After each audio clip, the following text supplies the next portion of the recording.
First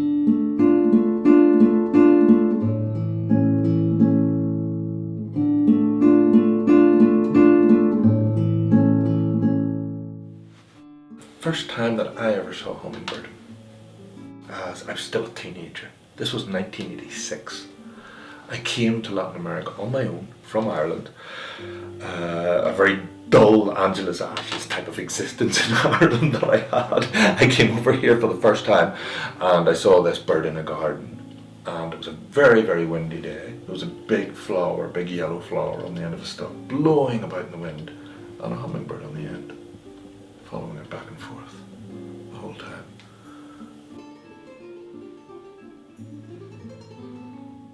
That was probably when I first realised that this is where I wanted to live. When we were young, we would talk about, imagine a summer that lasted forever.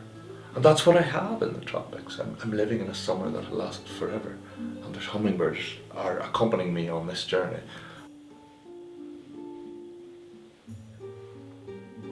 Hummingbirds generally present a lot of problems, especially for beginners, for identification. And that's because they have a large variety of plumages. So that, coupled with the fact that there's a lot of them, they're very, very similar. There are only so many different designs morphologically that you can fit into a bird with such a specialized lifestyle. Hummingbirds first attracted me because we didn't have an illustrated guide of hummingbirds of the world.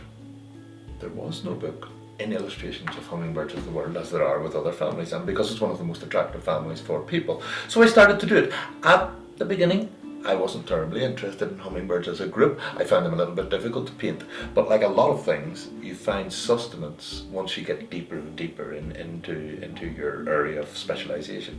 So once I started painting these hummingbirds, what I found was that there are certain techniques that I need to use to capture the colours, because they're iridescent colours. And the other thing I discovered was that in plumages they're extremely complex animals. It's the opposite, if you like, of a sea slug or an octopus, which are really very simple animals but quite big. And a hummingbird is a very complex animal with the same complexity in plumage as a gull or a goose, yet in a tiny little package. We're used to small birds having simple plumage.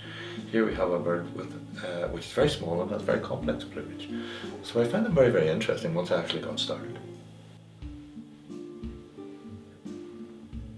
But colour in the hummingbirds especially has been a really great challenge, and that's what artists do. We challenge ourselves. When I started doing the hummingbirds, I knew it was going to be a challenge to capture the colour.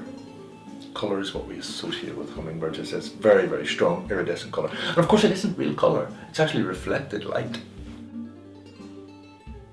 If we look at these, we can see that as they actually appear in the field, they look black from a side angle, but I've painted them to show the colour as it would appear head on. People from Europe, from Africa, from Asia who come here for the first time, they've never seen a bird like this. They've never seen a bird that can fly like that. And I would say that one of the reasons is their colour. The second reason is their speed, and also there's the dance element. Not only are they very colourful and they have a very interesting lifestyle, but hummingbirds are probably the closest that we get to a tropical dancer in the bird world. The way they move is a very important element of what they are.